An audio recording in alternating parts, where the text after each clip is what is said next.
Voilà, shalom, shalom, shalom à tous. Ravi de vous retrouver aujourd'hui avec un nouveau numéro. Dieu bénisse le Burkina Faso, Dieu bénisse toute l'Afrique, Dieu bénisse l'AES. La grâce de Dieu nous a permis d'avoir un thème intéressant pour partager avec vous.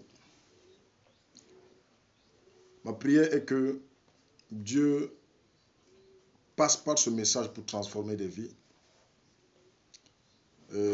Par ce message, que Dieu ouvre l'esprit des uns et des autres. Vous savez, sans l'ouverture de l'esprit, nul ne peut comprendre les Saintes Écritures.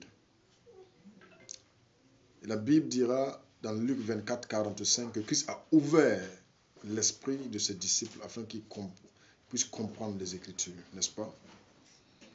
Dieu continue de vous faire du bien. N'oubliez pas de liker, commenter, abonner et de vous abonner du moins. Partagez le lien afin que plusieurs puissent bénéficier de ces différents enseignements que nous donnons. Nous sommes une nouvelle chaîne YouTube et vos différents commentaires vont vraiment nous booster à toujours aller de l'avant. Dieu continue de vous faire du bien. Le thème que nous allons avoir aujourd'hui s'intitule ainsi: ne communie pas avec les démons, n'est-ce pas? Beaucoup de personnes ignorent que même étant dans le Seigneur, ils peuvent communier avec des démons, n'est-ce pas? Beaucoup de personnes ignorent que même étant des chrétiens nés de nouveau, ils peuvent facilement communier avec les démons. Cependant, la Sainte Bible, qui est notre appui, notre parchemin, notre référence, va nous enseigner qu'est-ce que communier avec un démon et quand est-ce l'on dit que telle personne communie avec un démon. Vous voyez? D'abord, nous allons définir le mot communier. Le mot communier, c'est vivre en commun avec autrui. Vivre en commun avec autrui, un démon, un fétiche, un esprit, un groupe, ou vivre quelque chose en commun avec autrui. Être en communion avec quelque chose ou quelqu'un, ou un esprit, ou participer à quelque chose. Vous voyez? Notre verset clé, c'est 1 Corinthiens 10, le verset 20. Le livre de Corinthiens a été écrit par l'apôtre Paul. 1 Corinthiens 10, le verset 20 nous dit ceci: je dis que ce qu'on sacrifie, on le sacrifie à des démons et non à Dieu. Or, je ne veux pas que vous soyez en communion avec les démons. Vous ne pouvez boire la coupe du Seigneur et la coupe des démons. Vous ne pouvez participer à la table du Seigneur et à celle des démons. D'accord. D'abord, avant de rentrer dans le vif du sujet, tous sont unanimes que communier avec le Seigneur, c'est de manger de sa chair et boire de son sang. Quand nous communions avec le Seigneur, mangeant de sa chair et buvant de son sang, on devient membre de son corps. une seule chair avec lui, comme Jean chapitre 6, le verset 56 nous dit, et nous avons la vie éternelle, comme Jean chapitre 6, le verset 54 dit. Alors, donc, manger de la nourriture et boire des boissons des funérailles, la viande sacrifiée à des idoles, boire des boissons dédiées à des réunions solennelles et une communion spirituelle avec des esprits cachés derrière ces événements. Vous voyez? Alors, communier avec le Seigneur, c'est avoir le Seigneur en nous, nous en lui. Comprenez? Communier avec le Seigneur, c'est montrer son appartenance avec le Seigneur.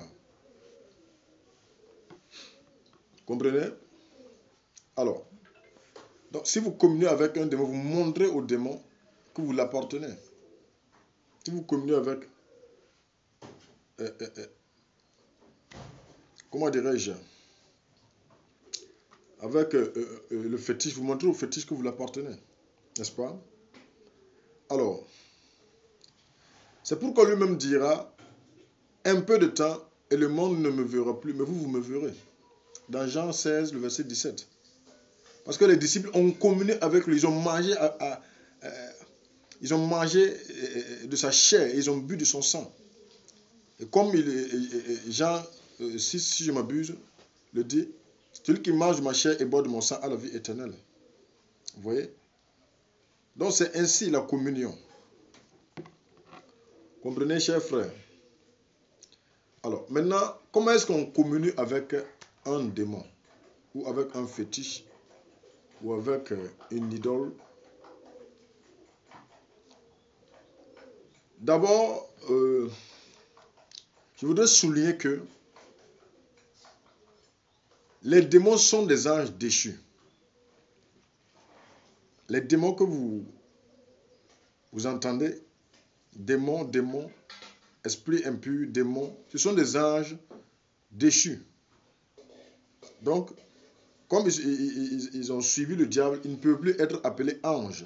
Mais, tout comme le diable est tombé sous le jugement de Dieu, est devenu, comment dirais-je, Satan, puisque auparavant il n'était pas Satan, il était Lucifer. Alors, donc, tout comme le diable est tombé sous le jugement de Dieu et est devenu Satan, les anges aussi qui l'ont suivi sont tombés dans le jugement de Dieu, ils sont devenus des démons. Vous comprenez? D'accord. Tous sont unanimes que les animaux sacrifiés ou immolés, pas au nom de l'Éternel, est pour une idole ou un démon. Et toute fête, toute nourriture dédiée aux funérailles, aux rituels, aux doigts et certaines fêtes religieuses ou autres que l'on pourrait citer, qui n'est pas en honneur de l'Éternel, est pour le diable et ses alliés. C'est pourquoi les chrétiens ne doivent pas consommer, manger au hasard. Vous voyez? Alors, et beaucoup de chrétiens communient avec des démons sans se rendre compte. Ils participent à la table des démons. Ils deviennent membres des démons sans se rendre compte. Vous voyez? Hein? C'est pourquoi Jésus lui-même va dire dans Jean 14, verset 30, « Je ne parlerai plus guère avec vous, car le prince de ce monde vient, mais il n'a rien à moi. » Vous voyez? Alors, donc, si vous communiez, si vous mangez de ces nourritures-là, ou de ces viandes-là, des fêtes religieuses, vous communiez avec ces dieux, vous communiez avec ces démons cachés derrière ces fêtes ou ces événements. Alors, et si vous consommez de ces nourritures, quand vous consommez de ces nourritures-là, facilement vous appartenez, vous marquez votre appartenance à ces esprits. Et ces esprits vont vous visiter forcément. Oui. Un chrétien qui mange la nourriture des funérailles, forcément, se verra parmi les morts dans son sommeil, ou sera visité par un esprit de mort. Je le répète, un chrétien qui mange la nourriture des funérailles verra des morts dans son sommeil, ou sera visité par les morts.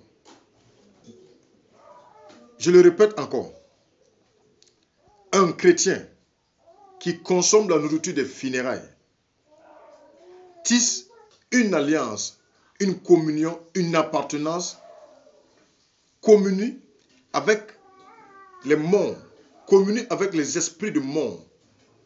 Vous comprenez? Alors, et si vous communiez avec ces esprits, figurez-vous que ces esprits vont vous visiter. Vous comprenez? Puisque le diable imite le Seigneur.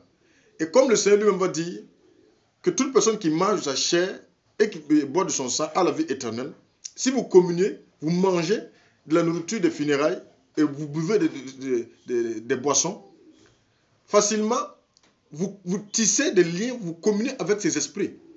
Et ces esprits aussi vont vous visiter, car ils imitent le Seigneur en toutes choses. Vous voyez? Deuxièmement, un chrétien qui mange la viande sacrifiée aux idoles sera troublé par des esprits dans son sommeil. Il se verra à chaque fois dans son village, il se verra à chaque fois dans l'eau, dans la brousse. Tout dépend du fétiche, dont on a sacrifié l'animal. Je vais dire quoi? Par exemple, si on sacrifie un agneau, un mouton, à un fétiche qui est peut-être un arbre ou une rivière, et un chrétien part consommer, communier avec, manger de cette viande-là, il communie avec l'esprit. Et facilement, il va se voir dans l'eau, dans la brousse, il sera troublé par cet esprit. Puisque tu marques ton appartenance, tu communies, tu participes à sa table, alors, tiens-toi bien que tu seras visité par cet esprit. La viande sacrifiée de certains religieux ou de certaines religions à leur Dieu. On pourrait citer la tabaski. La viande de la tabaski, un chrétien normal ne doit pas consommer ça. Non, mais c'est une abomination. Un chrétien né de nouveau, né de Dieu, ne doit pas consommer la viande de tabaski. C'est une abomination. Alors, si tu es chrétien et tu manges de ces choses-là, tu communies avec Allah, qui n'est pas le Dieu de l'Éternel, qui n'est pas le Dieu de la Bible. Vous comprenez? Alors, donc, un chrétien qui mange de la viande sacrifiée à ce genre de Dieu, communie avec ce Dieu. Vous voyez? Et sera visité par ce Dieu, d'une manière ou d'une autre. Vous comprenez? Facilement, ces nourritures amènent les gens à communier avec les démons sans le savoir. Donc, vous voyez? Ainsi donc, manger de ces nourritures et consommer de ces boissons dédiées à ces fêtes, ces réunions, c'est communier avec ces esprits qui se cachent derrière ces fêtes. Vous comprenez? D'accord. Tout comme le Seigneur visite ses enfants, le diable aussi imite le Seigneur en toutes choses, en visitant ceux qui communient avec lui d'une manière ou d'une autre. Jean chapitre 14, le verset 18 nous dit ceci: je ne vous laisserai pas orphelins. Voici, je viendrai à vous. Alors, vous communiez avec le Seigneur, vous mangez de sa chair, vous buvez de son sang, le Seigneur viendrait à vous. Il va vous visiter, il va se révéler à vous. Et si vous consommez aussi de la nourriture sacrifiée ou bien de la viande dédiée, sacrifiée à ces dieux, à ces esprits, qui n'est pas le Dieu de la Bible, vous communiez facilement avec ces esprits. Et ces esprits aussi ne vont pas vous laisser orphelins, ils vont vous visiter. Vous comprenez? Alors, donc, chers chrétiens, chères sœurs, chers frères, il faut que nous ayons ce que les musulmans appellent le al-furqan, le discernement, pour comprendre ce que les Saintes Écritures disent, pour ne pas tomber dans le piège de l'ennemi. Ou bien facilement, on peut se faire berner, communier avec des démons et quitter la voie du Seigneur. Et tous sont unanimes que on ne peut pas participer aux deux tables. On ne peut pas participer aux deux tables, celle du Seigneur et celle des démons. Car les ténèbres et la lumière ne peuvent pas cohabiter ensemble. Shalom, shalom. Dieu vous fasse du bien. Continuez d'être bénis. Continuez de nous suivre. Abonnez-vous massivement. Likez, commentez. Dieu bénisse le Burkina Faso. Dieu bénisse l'AES. Dieu dirige les différentes dirigeants, les différents leaders de l'AES, afin qu'ils puissent arriver au bout de leurs idées et que Dieu continue de déjouer tout plan diabolique, tout plan interne, externe, tout coup d'état interne, externe, que Dieu continue de déjouer toutes ces choses au nom puissant de Jésus-Christ. Shalom, shalom, demeurez bénis.